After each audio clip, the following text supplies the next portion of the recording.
Завести питомца – это привилегия. Это как получить разрешение Вселенной выбрать себе родную душу. Единственный момент в жизни, когда ты сам решаешь, кто станет тебе семьей.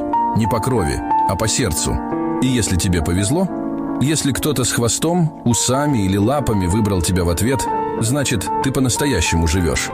Потому что никакой человек не будет так тихо сидеть рядом, так терпеливо ждать и так просто любить, как умеют они. Питомцы живут слишком мало. И, может быть, это их единственный недостаток.